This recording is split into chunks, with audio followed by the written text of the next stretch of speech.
now many enterprises adopt extended security tools like sandboxing, like blacklisting, like default denial. This helps to fight with traditional malware attacks because sandbox can detect it, or if you use default deny, it can prevent execution on any unknown tools in your network. That is why attackers start to use approach which help them to abuse built-in tools like system tools, additional utilities for remote management like remote management tool to mount malware-like attacks which use only whitelisted software. In this case, tools like sandboxing, like whitelisting does not work because they focus it on malware or focus it on unknown programs. It's helped to attackers to bypass even new security tools and to mount it be very stealthy because it's tools which already in your network. It's just use it in different way. And from detection perspective, from protection perspective, it's not very easy because you need to adopt extended capabilities like user and entity behavior analysis. So you need to monitor activity on endpoint and on network. But you can say, okay, antiviruses, they already monitor activity on my devices. But the problem of antivirus, of traditional antivirus, that they have very limited amount of resources they can consume.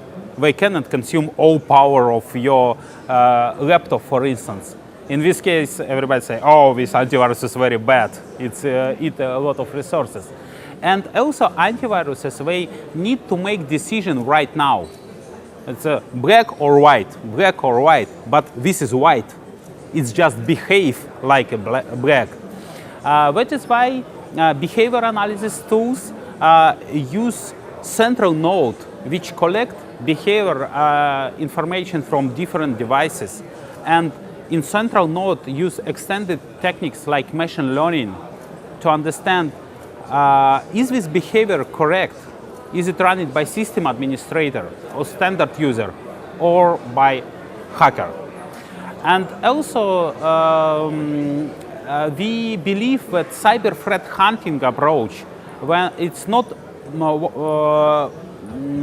only machine learning based, but also it includes a human analyst who analyze history of your network, not only today moment, but previous moment for 1 month, for two months, and do it all time. All time they start analyzing from scratch and do it again and again, can help to fight with such threat.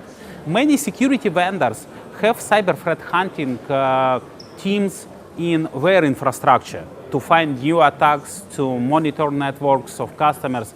But we believe that enterprises or management security service provider must start to adopt these techniques, which was on the vendor side, but in own infrastructure. And now we in Kaspersky, we produce tools and methodology how to adopt cyber threat hunting and behavior monitoring in enterprise networks. Proactive defense, it's more or less a buzzword. For sure, you should use forward-thinking approach. For instance, if you run in penetration testing or security assessment of your, I don't know, digital substation, yes, you understand how adversary can hack your network, and you can use additional security tools to protect your network, like industrial firewall or specific intrusion detection system which understand digital substation protocols. This is proactive approach. But you just put security tools and maybe in best way you use security operation center to monitor alerts. But your capability limited with capabilities of security tools.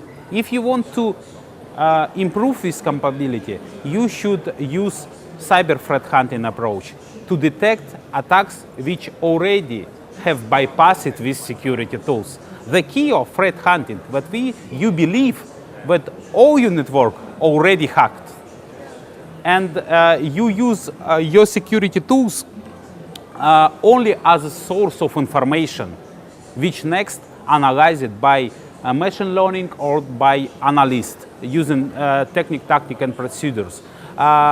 Because if you rely only on your security tools, you rely only on capability of vendor. If you build cyber threat hunting, you try to extend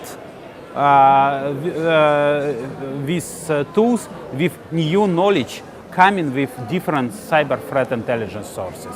So this is key difference.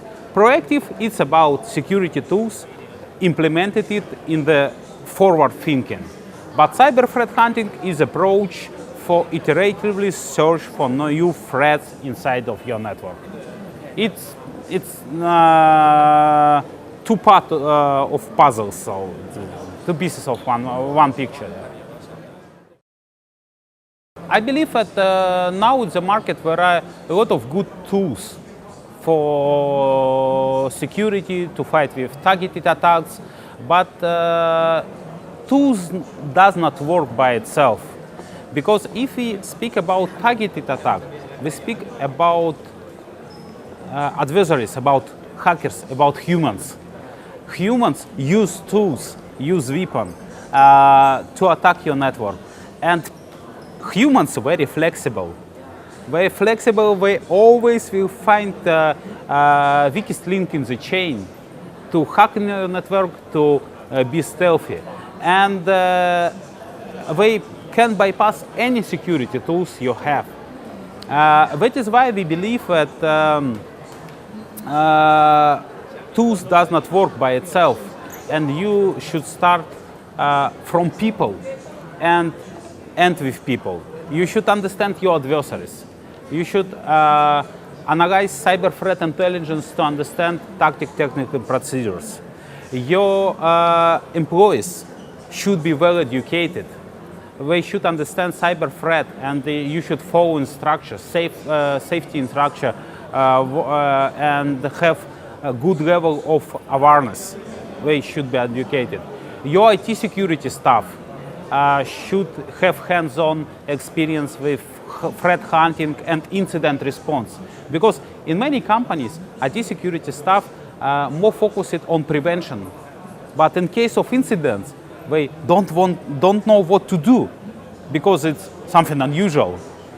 And also what very important, we believe that top managers also should understand IT security, not only IT officer like CEO, but also financial, operational officers.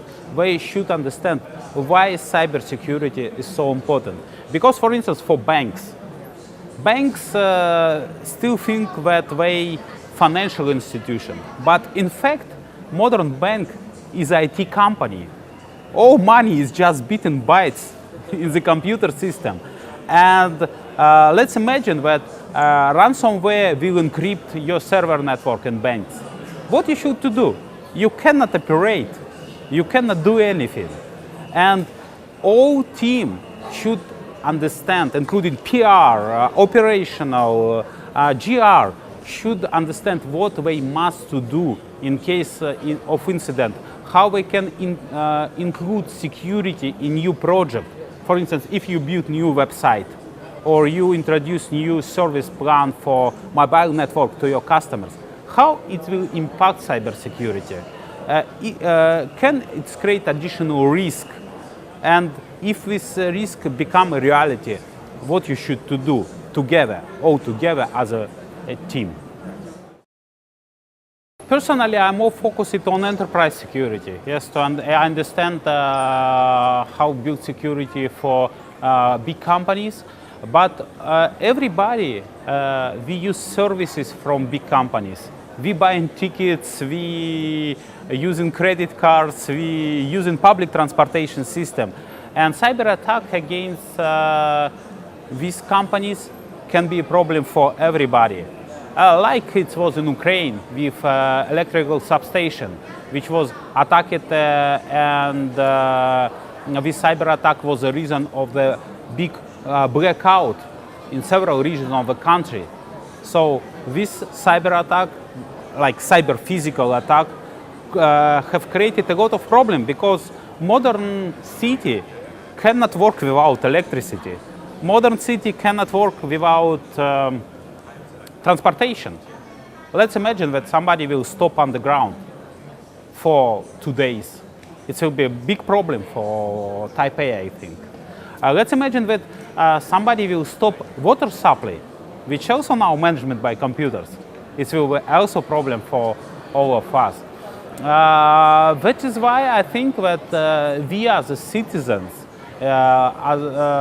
should understand the problem of cybersecurity and should contribute it, starting from our home PCs and continue with computers we use on our job. We should understand that cybersecurity rules is not something which was invented to make a problem for us, but it's something which helps us to be more safe and protect our infrastructure against cyber attacks.